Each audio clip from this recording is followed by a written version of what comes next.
Alex Choy here, Harvard graduate, professional historian. Let's go for a walk. Ronald Reagan was born February 6, 1911, in Tampico, Illinois. He was a bright student with a variety of interests. He attended Eureka College, where he studied economics and sociology.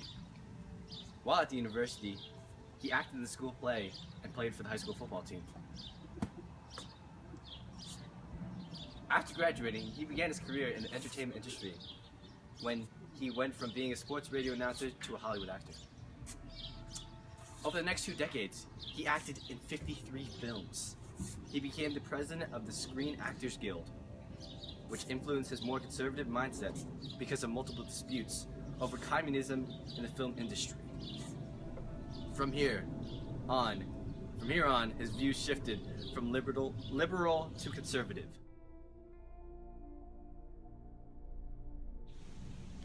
Back here, Alex Choy. Reagan was elected the governor of California in 1966. He was re-elected in 1970. Reagan was involved in high-profile conflicts with the protest movements of the era while governor. On May 15, 1969, during the People's Park protest, UC Berkeley, Reagan sent the California Highway Patrol and other officers to quell the protests. An incident that became known as Bloody Thursday resulted in the death of student James Rector and the blinding of carpenter Alan Blanchard. In 1980, Reagan won the Republican nomination for the presidency, and despite a close race up until a week before Election Day, Reagan won an overwhelming 49 of 50 states over Jimmy Carter. The country was sick of a big Democratic Party. On January 20th, 1981, Reagan came into office as the 40th President of the United States.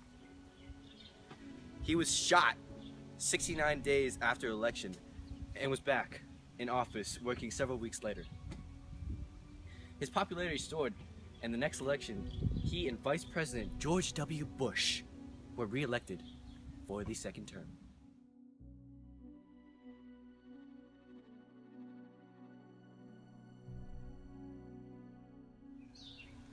Reagan believed in the wisdom of the marketplace. He thought that all growth was built from the bottom up, not the government down. The less the government was involved in the country, the more prosperous the nation would become. To reach this goal, Reagan wanted heavy tax cuts and very reduced government spending on social services, shifting these responsibilities to the state governments. Although Reagan refers to this as New Federalism, many critics called it Hooverism.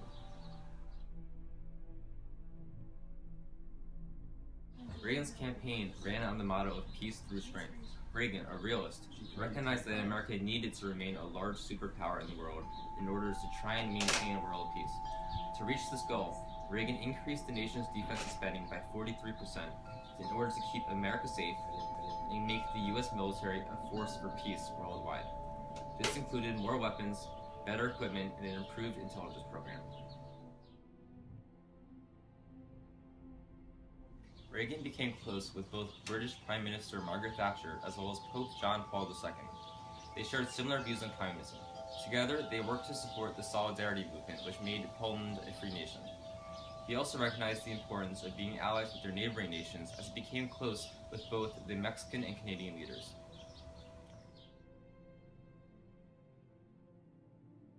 Reaganomics. Reagan revolutionized the nation with his conservative ideas. The term Reaganomics was coined for his substantial reductions in government assistance and services, along with heavy tax cuts in the nation. Reagan believed that the poor economy was the result of excessive government growth and spending by previous presidents.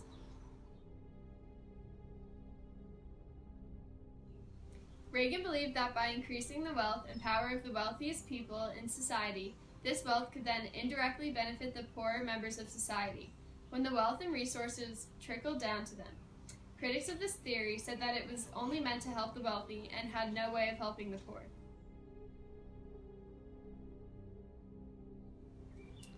When the recession of 1981 to 1982 hit, there was a record unemployment, bank failures, and farm foreclosures.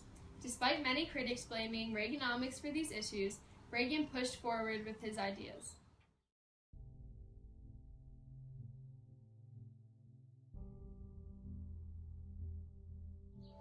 After World War II ended and Reagan became president, the United States and the Soviet Union emerged as powerful opposing forces.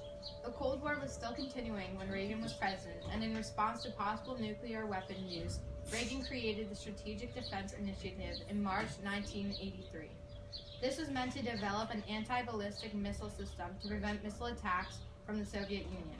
This initiative was a response to possible nuclear attacks from afar. Also known as Star Wars, it used lasers to intercept missiles while they were in the air.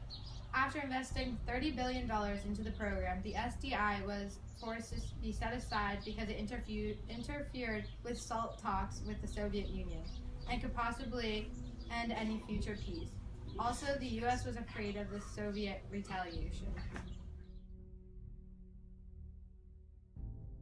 Reagan formed a good relationship with the Soviet leader Gorbachev during the summit meetings. Reagan spoke at the Berlin Wall, which was a symbol of communism, and challenged Gorbachev to tear down the wall. 29 months later, the people of Berlin dismantled the wall, and Reagan returned to participate in taking down the wall. This led to the end of the Soviet Union's control of East Germany and eventually a peaceful resolution to the Cold War. Reagan and Gorbachev agreed that neither of them had won the war. Instead, the whole world had won. Eventually, the Soviet Union itself collapsed. Reagan's policies led to free democratic elections held in Korea, Brazil, Argentina, Uruguay, Bolivia, Guatemala, El Salvador, Honduras, and the Philippines. In Latin America, there were 3 times as many people that lived under freely elected governments. Overall, Reagan's push for democracy worldwide can undeniably be seen as a success.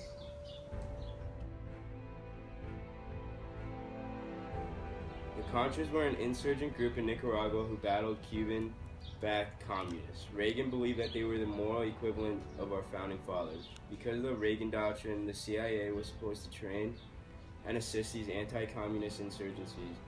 However, Congress was stubborn and refused to allow support, so in order to supply money to the Contras, Reagan sent money to Iran to release hostages and secretly sent some of the money to the Contras. This led to an 8-year investigation and 14 people were charged for the scandal. Although Reagan's image suffered, he quickly rebounded.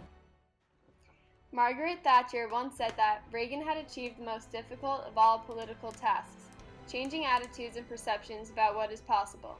From the strong fortress of his convictions, he set out to enlarge freedom, the world over at a time when freedom was in retreat, and he succeeded. Because of his presidency, Reagan expanded the reach of democracy and free market ideologies.